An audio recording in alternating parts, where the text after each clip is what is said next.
hari ikintu ushaka ndariye kubaza ukarukitwa kihorere rero ariko sinibaza ku Imana ibuza abantu kurakara no kugira umujinya ariko yikabigira mbese uri kurakara abo yabujije se nibarakara noneho rero wowe bigaragara ko biri utayisoma neza kandi mbona afite imiteguro wayo kandi Bibiliya bivuga neza ko Imana irakara Imana igira umujinya irarakara irica igira kamere zose ubirakara cyangwa itarakara reka tubyihorere reka tubone nawe kwirakara katubikomeze irarakara igiye kukubaza irarakara dukomeze barabishoboye kutarakara uretse kuki yo ibikora ariko Imana yagutwaye iki umunsi w'imperuka impamvu nkwiyamakuza kuvugaho nuko ushaka kutana wemera tatashoboza nami nkomeza Yesu ndinda uhindurwa n'ibihe. Turabasuhuje mwese aho muherereye mukomeze kugira amahoro y'Imana. Uyu munsi tugiye kuganira ku bintu bitandukanye nkuko mubizi ariko cyane cyane mu bigendanye n'ubundi n'iyoboka mana. Iyi rero ni icyumba cy'ibitekerezo TV ndetse na Zirazirize TV mukurikiye kuri screen zanyu mukaba murimo kureba umuvuga butumwa cyangwa se umutumirwa wacu witwa Kwizera Valence, akaba ari tugiye kuganira nk'umuntu n'ubundi w'umuvuga butumwa. Aha rero reka munyemerere mbanze musuhuze numva amakuru ye yiriranywe uko amerewe,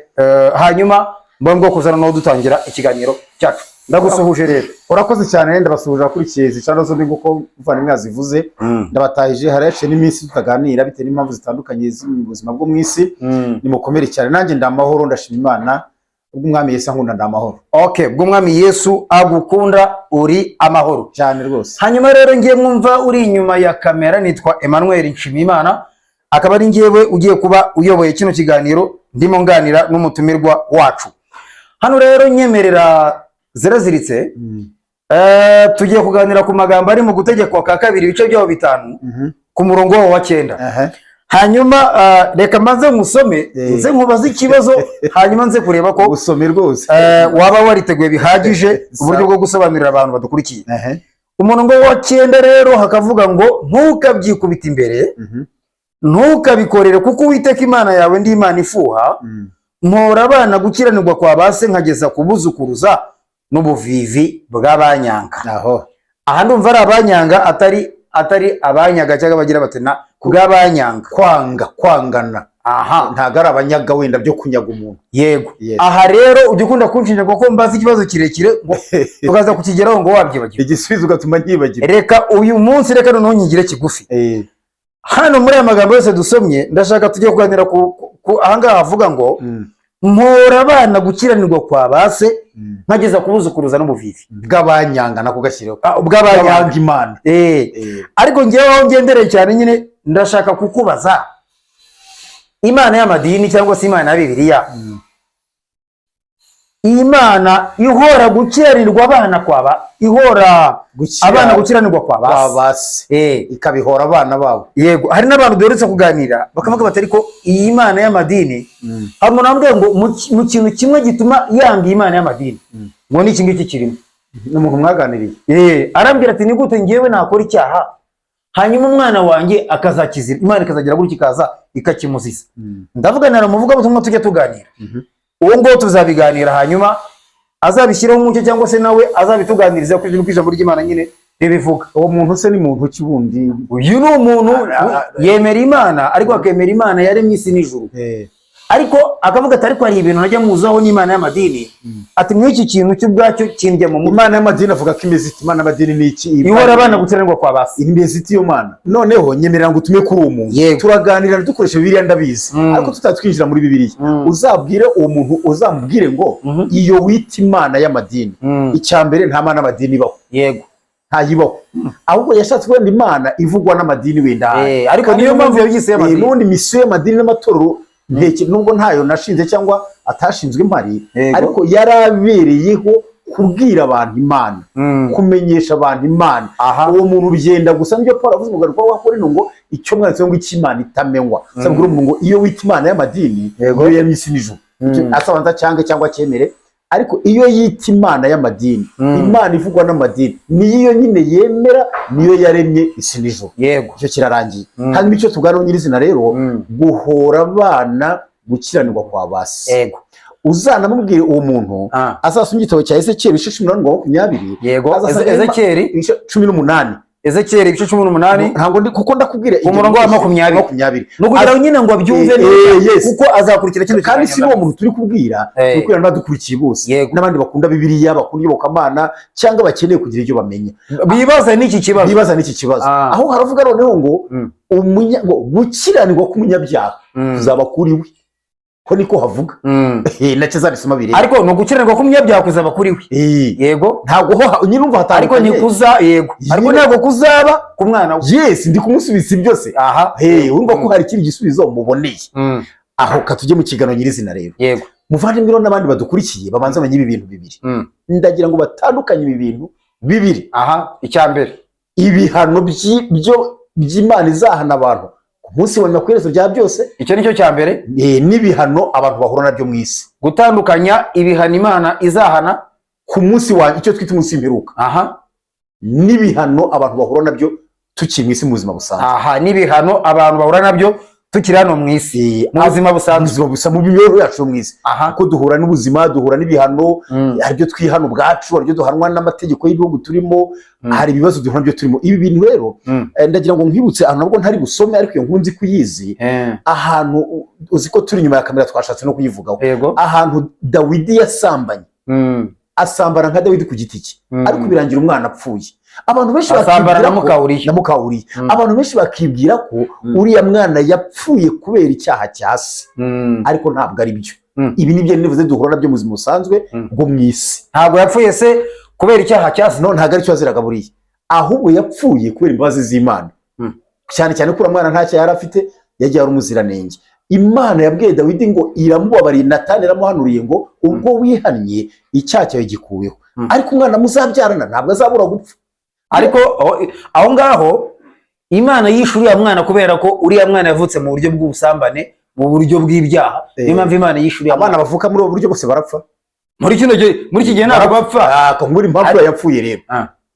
uriya yapfuye ari kashe Imana iteye ku mbabazi yagiriye Dawidi yanga bazasuzugura uriya rugo yanga bazajya baza aho n'umwana akina bakaryana inzara ngo dore cya cyana ngo Dawidi ngo asambana ako gasuzuguro ko Imana yangaga yarihe Dawidi imbabazi totaluma zose ngo n'inkovu zikabyita inkovu n'inkovu z'icyaha zishire uriya mwana yari kuzasigara ari inkovu y'icyaha ariko aho ngaho reka nkubaze numva agize akabazo k'amatsiko kuko uriya mwana n'Imana yamwishe n'uyu munsi bapfa n'Imana ibica wivugura mwana abandi zibishwa nande nese bandi bishwa nande none se Imana ubwo rero utumye nongera urushaho ntituhindure content ariko yego ariko se jijo ufite hari naho mperutse kumva umuntu ejo bundi hari umuntu wavuze umuntu yapfuye afasha ngo ariko ngo urupfu ruramwibye nde hari igihe umuntu afasha ngo Satani ngo iramwibye ziriya mvugo zacu ku rurimi ntabwo ari zo urupfu rumwibye nde uko zanarize yabyo uva ko rumwibye nde urupfu rumwibye umuryango we no ngo Satani Imana niyo Bibiliya ivuga ngo yashyize umwuka mu muntu ahinduka ubugingo buzima niyo yonyine igira ubushobozi bwo kuwukuramo hanyuma nta kindi kinyabubasha ku isi nta Satani nta muntu nta badayimoni nta puissance bifata umwuka nta mbunda se none se abantu ko baraswa imbunda inyura mu mutwe w'umuntu Imana igatwara wa mwuka mushize none se babajura se baza bagahonda umuntu inyundo none se aho bahonda inyundo bose mu bushakashatsi barabajura ntabwo baba bishwe ntabwo se wabonye bahonda inyundo ntibapfe ntabwo wigeze ubona nabo barahari urwo rupfu ntirubahitane nta bantu usanga imodoka bagasigara ari ibisenzegeri nta bantu imodoka zigonga ntibapfe nta bantu basangira uburozi ari 5 agapfa 3 barahari 2 bagasigara Imana niyo iba yemeye ko wa mwuka ugenda nukomeza muri rurahindura content tujye mu guhora abana gukenega kwa basi nubwo turi buhindure karaba kari kukuri ariko wenda sinshaka ko tuyihindura ngaho mbaza kamwe kuri ibi ariko wenda ibyo tuzabigira content wabyo tuzavuge ngo ninde wica sinzi ko uzabyita n'ubyo ushakisha mfite uburyo nzabibaza ariko abantu badukurikiye hano ndumva bagiye mu rujijo ubwato bujya buroha muri nyanja muri Ziterane bajya mu Burayi ujye ubwumva abantu 440 bakarohama bose atari bwa bundi bwa Titanic se oya muri iyi minsi abantu bajya mu Burayi mu buryo butemewe okay babandi bajya baca noneho ubwato bukaroha abantu 400 abatabazi bagatabara 30 bakarokoka ikibura 30 no badapfa simbizi impamvu Imana wenda hari ukuntu baba bazi koga, reka da baratabarwa nabo, ahubwo Imana yemera ko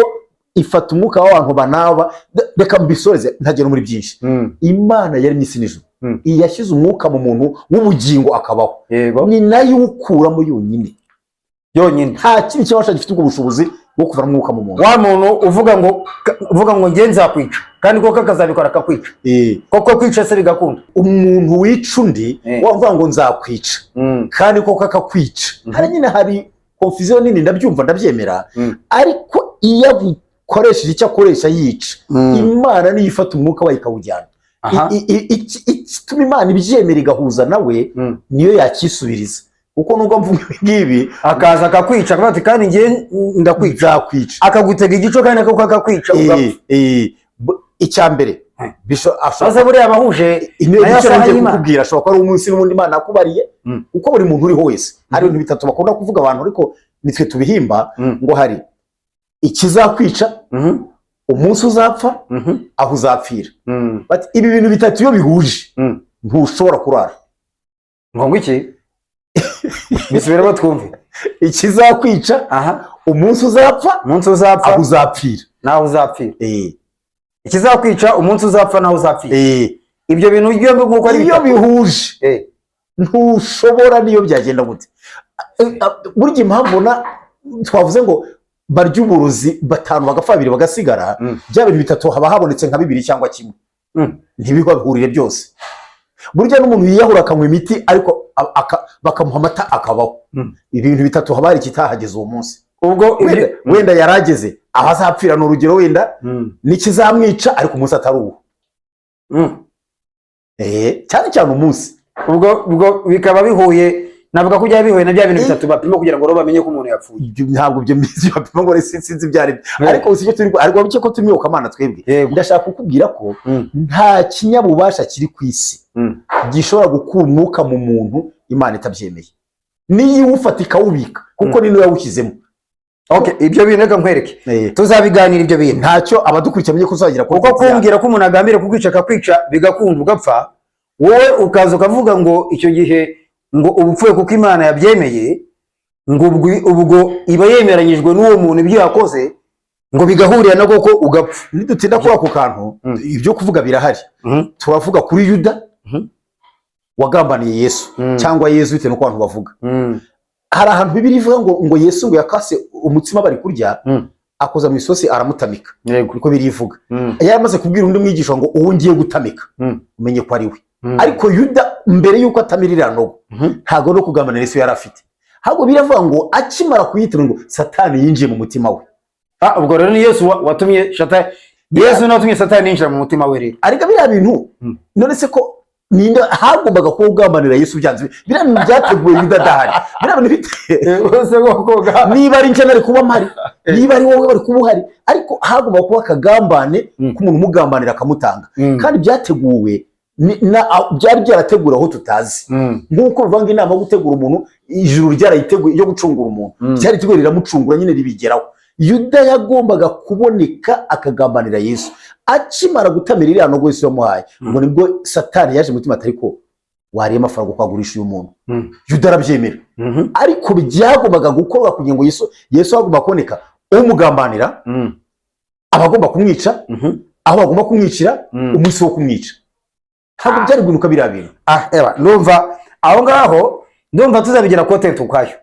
Tujye mu yo kubivanga wa mugani wawe, aho hantu misino gihe byinshi ubyandike byose, ariko ubwo tuzabiganirwa. Hanyuma rero Imana yavuze ngo ntimukabyikubita imbere, yabwiraga Abisirayeli amategeko yo kudasenga ibishushanyo bibajwe cyangwa bibumbwe. Ibishushanyo birabazwa cyangwa bikabumbwa, ariko ubu noneho hari uburyo bwinshi babikora mu byuma, bakanasudira na za ponseze na za bagete, bagasudira igishushanyo kigafata. Icyo gihe hari ukubibumba no kubibaza mu biti. Niyo ngo ntimukabyikubita imbere, ntimukabikorere, kuko nimubikorera nzarakara mu ntera umujinya, kandi icyo cyaha nzagihora n'abantu. Ndi Imana ishobora kurakara nkageza no kubuza abanyu. Aha rero tujye mu bintu bibiri navuze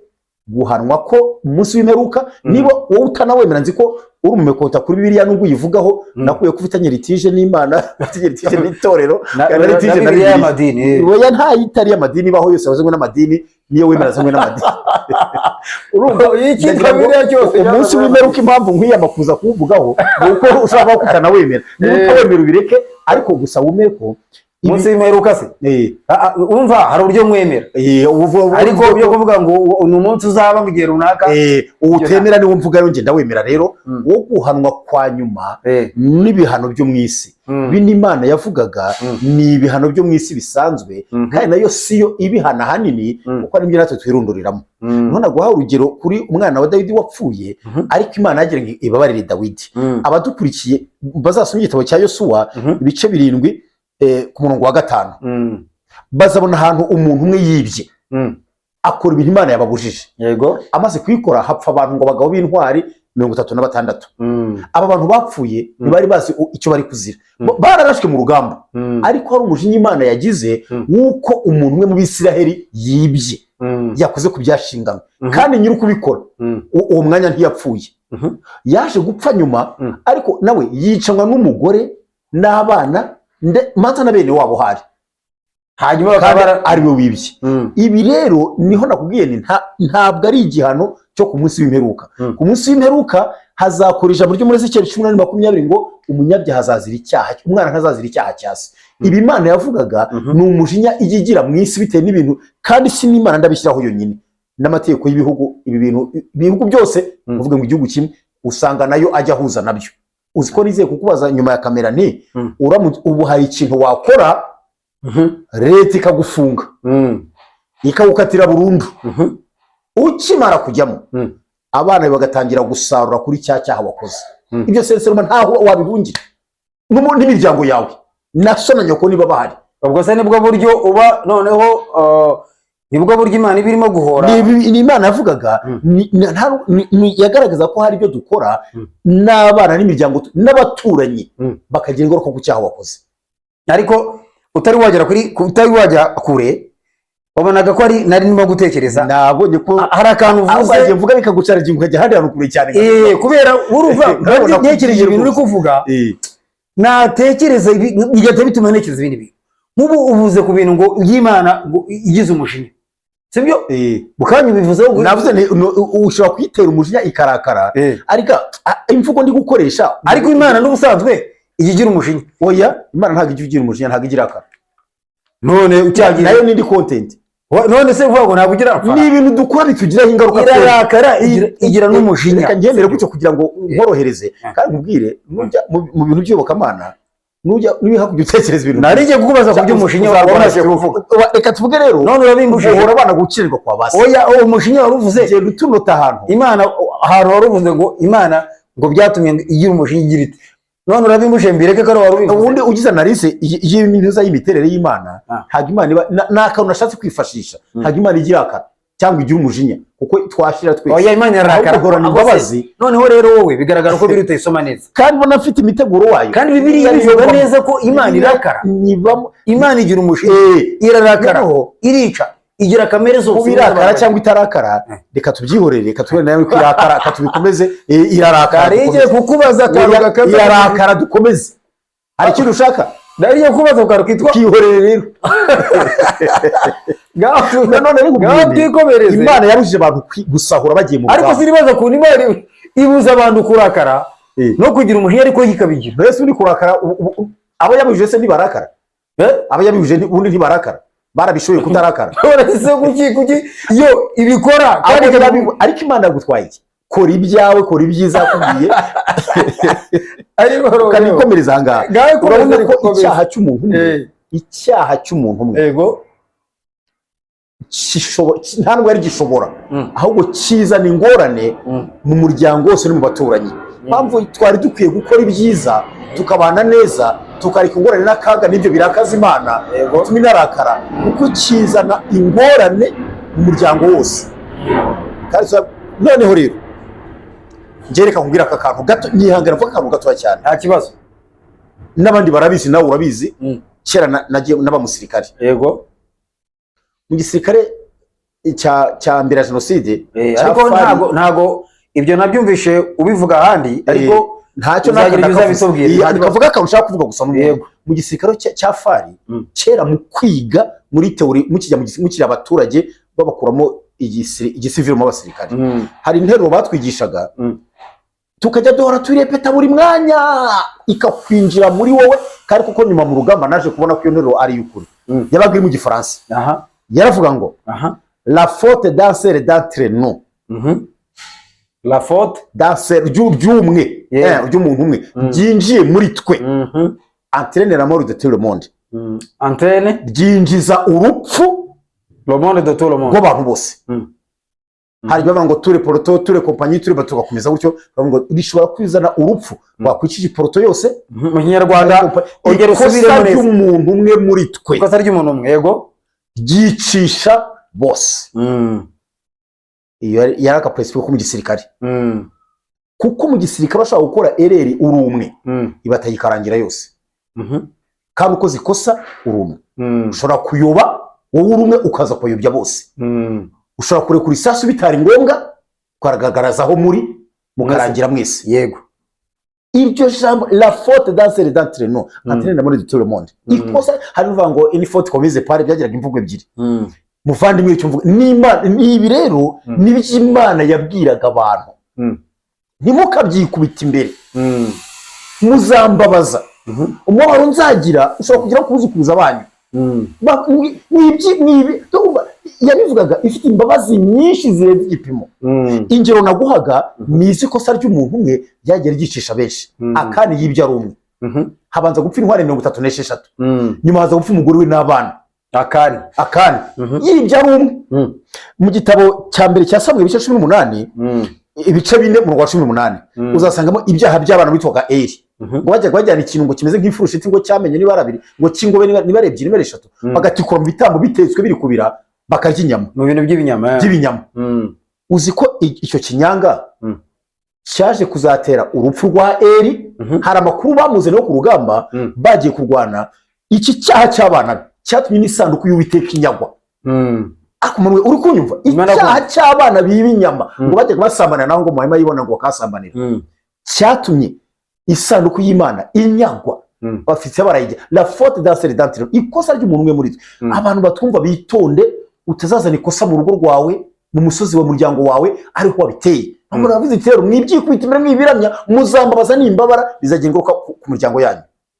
bishobora kuzambaza no kwiza no kubuzukuru ariko ntabwo ari igihano cyo kurimbuka bwa nyuma ni ibi byo mwisi Imana ashaka kuvuga ntumva ko isanduku yaranyazwe abantu baza abahungu ba Eli bombi bitwa Hofuni na Finehasi barapfa abo bagomba gupfa nibo bakoze ibyo binyanga noneho bazaniye amakuru Eli bayamubwiye kuvuga amacumu mu Kinyarwanda cya nyacyo Eli ngo yari umunini ngo yiremereye ahita hanuka ku ntebe gwingazi arapfa umwana umukazana we abarabyaye inda itari yakageze igihe kubera amakuru yumvise isanduku yanyazwe ahita abyara n'umwana mwita izina ribi ngo ryitwa Ikabodi ngo yava ngo icyoro cy'Imana gishyizwe ku Isirayeli byose biturutse kuki haje amazina mabi mu gihugu Eli arapfuye bitari ngombwa isanduku y'Imana iranyazwe kubera ibyaha ikosa ry'umuntu umwe narangiye abantu baza ibya mbere ni Yosuwa bice 5:5 ahavuze ni igitabo cya mbere cya Samuel ibice 4:18 mu gitabo cya mbere cy'abami ibice 12:10 bazasoma inkuru twa Yerobowamu mwene Nebati wa mugaragu wa Salomo Imana muvuze ijambo ribi bavuga ngo kuko ngo nzakuraho umuryango wa Yerobowamu ngo nzaheha ngo nkuko umuntu aheha amazirantoki iri jambo ninjye urivuze Bibiliya yavuga ko akunda avuga umvise kakore muri yazina mu izina nyandagazi iyi niko ho niko handitse ngo nzakuraho ngo mpanagure ngo nkuko umuntu aheha amazirantoki ngo niko iyo umuntu aheha amazirantoki areba neza ko ahakesheje ari njuzana n'udutaka cyangwa ivu cyera bashyiraga hivu bese uhakikisha ko ashizeho Imana avuze ngo niko izagenza umuryango wa Yerobowamu kubera ko yahemukiye Imana niyo azana ibidagoni ibigirwamana ateka Abisiraheli kubiramya ubwo vuga ngo yaba Yerobowamu n'umuryango we wose yarawuhanaguye ngo nkuko umuntu abigenza uko navuze yego icyo ni la faute d'un seul d'entre ikosa ry'umuntu umwe muri twe mu gitabo cy'abami cya ku ngoma ya Hamu gice cya ntabwo nutse neza hano ndaza mu bice 2 murongo wa 10 mu bice 2 icyo 10 murongo twese nta mwese neza cyo nibitabye Ahabu Imana yabwiye umuntu ngo yica abana be 70 babasanga bamwe barabica bazira ibyaha bya Ahabu